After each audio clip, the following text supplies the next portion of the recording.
The Driftless Initiative is multi-state, includes Minnesota, Wisconsin, and Iowa. This stretch of stream is approximately 2 miles long that we're working on. The reason we're doing in-stream habitat enhancements is to provide better trout habitat for brown trout. They need cover, they need adequate food sources, and they need ripples like when they're spawning in the spring. It takes willing landowners in order to make projects like this work. The 2 landowners we're working with right now on this property and the next property up are excellent. I mean, they're cooperative and working well with us. When I originally bought the property back in 2002, 2003, the stream side you see here was densely inhabited by a variety of trees, and access to the stream was extremely difficult. I would say the average stream side was about 4 to 5 feet high. The banks were widening, the trees were falling into the stream. Beavers were relocating here. It was damming up. It was very hard to fish. There are fish, mainly brown trout, in this stream. They've removed about 300 to 400 trees along the bank. They've cut it down. They've added rock, riffles. They've preserved some of the springs that have hindered trout run. If you look at it from what it was to what it is today, it's truly night and day. It's a fantastic project. The reason that these projects are so important, for one thing, is we're in such a unique area. Nowhere else in the United States do you have such a high concentration of spring-fed streams like we do here in the Driftless. What a unique gem we have here. We have over 5,000 miles of cold water spring-fed streams. The Natural Resources Conservation Service is really kind of the foundation for almost all of our projects. We've been doing farm bill projects like this for over 30 years. One of the primary funding sources for this project is a farm bill program called EQIP, Environmental Quality Incentive Program. And that's the foundation we use for a lot of our stream restoration projects here in the Driftless. Partners are big parts of our stream restoration projects. If it were just bank stabilization, you might think of this as just a Natural Resources Conservation Service project. But since we're including fish habitat, and now we include a lot of non-game habitat, and then we even pollinate our plants, so partners are a big part of our projects. In my area, we have over 1,000 miles of trout stream, and we have every kind of trout stream, from big rivers to little tiny trickles to brook trout streams to brown trout streams. Trout Run is one of our best streams, all natural reproduction. I mean, they were stocked years and years ago, but they're reproducing, great populations, good size structure, and good habitat. And there was a real opportunity to actually bring it back up to speed. It's a very, very popular trout stream. The stars aligned to make it a good candidate. Well, NRCS is an excellent partner. They know agriculture and engineering better than I do.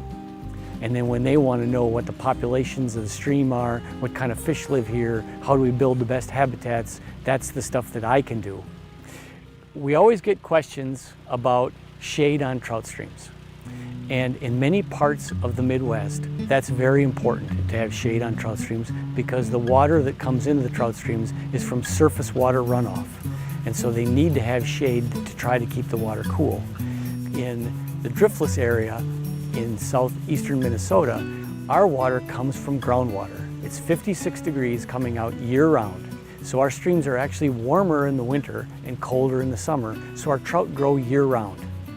And so if we take the trees down and get good grass and forbs, we get a lot of in-stream aquatic vegetation, and our productivity in the stream increases, and then allows the bugs and invertebrates to grow on all that stuff that actually get us more trout biomass than we do with a fleet of box elders and buckthorn if it's all invasive, saturated floodplain.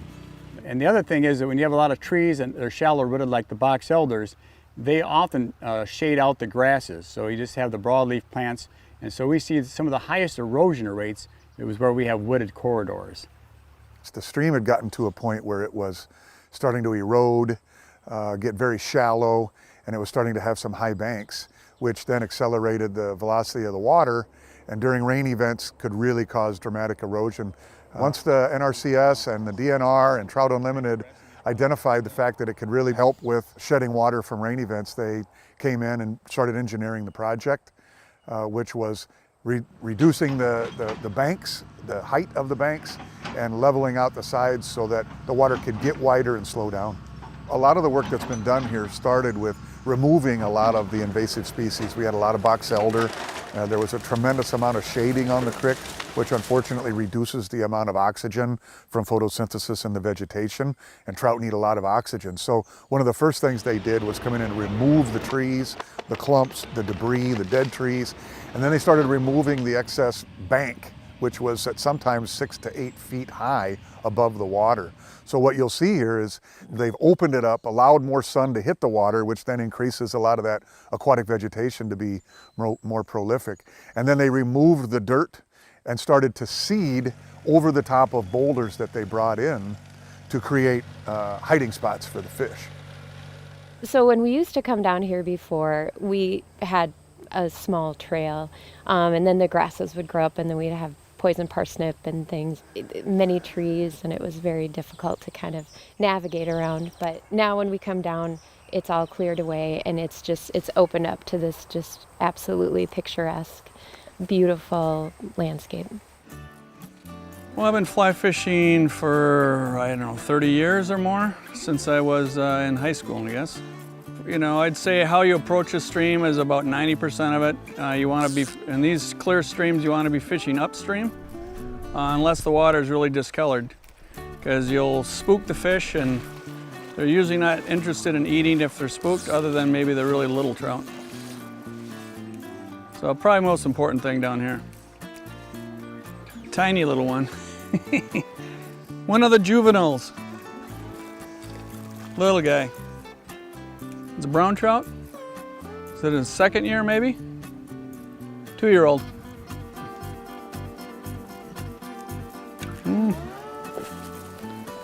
I'll slip him down in here. Well, what we do with habitat improvement is we put rock and other materials so when the river is flowing at normal flow, we can actually engineer and place the habitat that's best for trout. We do it with wood, we do rocks, we do weirs to actually enhance the structure of holes. And we try to develop the habitats for all the life stages of trout. Spawning, rearing, juvenile habitat, habitat for large adult trout, all those kind of things to try to address those issues using a way they'll stay long term. And then we slope the banks so that when the water goes up, it spreads that energy across the floodplain and doesn't overly scour our stream. And you can see some of the aquatic plants beginning to grow here that's going to basically provide the food for caddisflies and other invertebrates for the trout to eat. These are probably the most heavily engineered projects that we have because of the dynamic and the wide variety of things that can happen. And streams and rivers are living dynamic systems, and it's hard to get that prescription exactly right. You try to design these to a certain storm event that when the storm event is exceeded, that water, excess water in excess of the design storm has a place to go, and that's floodplain.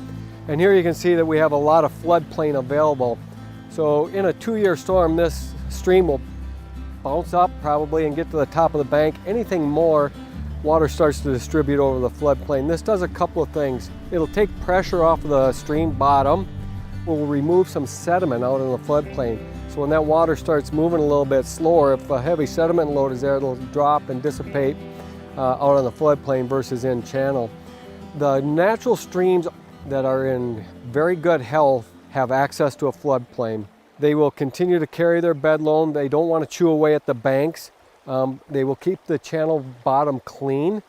As you start to get a gradation of the bottom, sediment coming in, this stream would maybe want to get wider. And as it gets wider, then it gets shallower, and then we get more sediment. We don't have more of that pebbly, gravelly bottom that most of the streams would have. When you take a look at the banks, if we don't naturally have a riffle pool kind of a setting, more than likely you'll have down cutting. Again, they are dynamic systems. They do want to move. We can't stop that. The thing that we do want to stop is the excessive erosion, bank erosion. Predominantly, the sediment that is choking out streams, and the big problem is flood sediment, and most of that comes from stream banks. It is not the overland sediment delivery from ag fields. Most of it is coming from bank erosion. You know, we often use the Natural Resources Conservation Service designs as part of our projects because those are true tried practices, and when it comes to bank stability and things like that, they've got that figured out. Our role in the project was to conduct a geomorphic assessment pre-project, and we're also involved with the project design, incorporating different design inputs, and then involved with wetland delineation, permitting, and construction oversight. Our goal was to take the draft preliminary plan and incorporate additional habitat features, come up with the appropriate pattern and profile for the channel, and to design the different inputs that were installed. The main habitat improvements involved large woody material, so large root wads, tree trunks, and large boulders are the primary habitat features. In general, it's probably going to be 2 to 4 years before the riparian vegetation really becomes established, and that's when we would expect long-term stability to occur. I really like this setting because there's a couple of bluff areas that are right adjacent to the stream, so it really adds to the complexity in the floodplain and the diversity of the different species you'd see. The green or bluish hue that you see over the soil is a hydraulic soil stabilizer or a hydromulch that's applied, and typically we install our native seed in a cover crop first and then spray it with this hydromulch, and that promotes germination and kind of holds soil moisture and promotes that germination of the seed.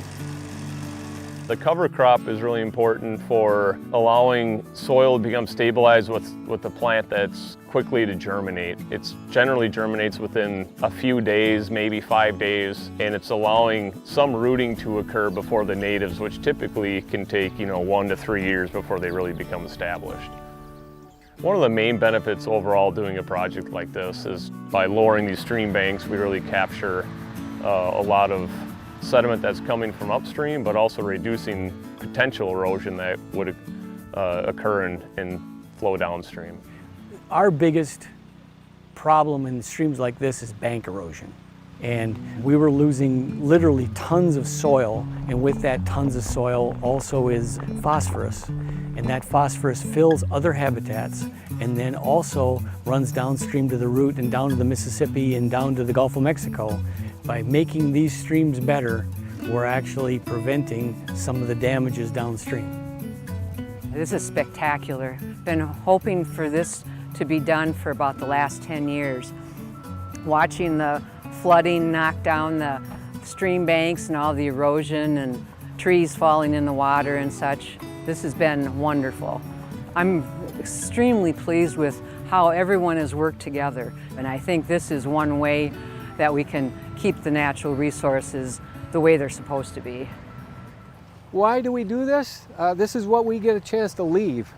Maybe we have the opportunity to get some young folks out and get them involved in fishing, conservation, what it takes to maintain something like this. Overall, I think the project's been a great success thus far. A lot of people have come out and seen this, and the landowner's been very positive about it. This is an area where we knew if we did a project, we'd get a great response from the fisheries. It was highly erosive, and we had willing landowners and a field office to work with. This particular project, we worked with a Winona field office, Sue Glendy, the district conservationist. She was very helpful. She helped us getting access to the property. She helped us work with the landowners. We had permits involved here, contracts that needed to develop. There was quite a bit of involvement with the local field office to get this project pulled off. Landowners that are around here are already asking questions of how they can get in line to get stream bank work done. The landowners are interested in doing this type of work because it protects their property and actually increases the value of it. And they're concerned about the wildlife, and they're concerned about the trout stream to maintain it and make sure it's productive for the next generations. And we look forward to working with anybody that's wanting to do this type of project. I don't know how many times I went to the Winona County NRCS, but Sue Glendy made it happen. And all it took was a little bit of my time, a lot of her time. This whole project is my attempt and our attempt, friends' attempt, to preserve, protect, and improve the wonderful nature that we have. Earlier today we saw an eagle flying around, deer running through. We have our turkey population, coyotes, fox, you name it. And just last week, I'll tell you, I saw a nice-sized brownie downstream, but I won't tell you exactly where or how big.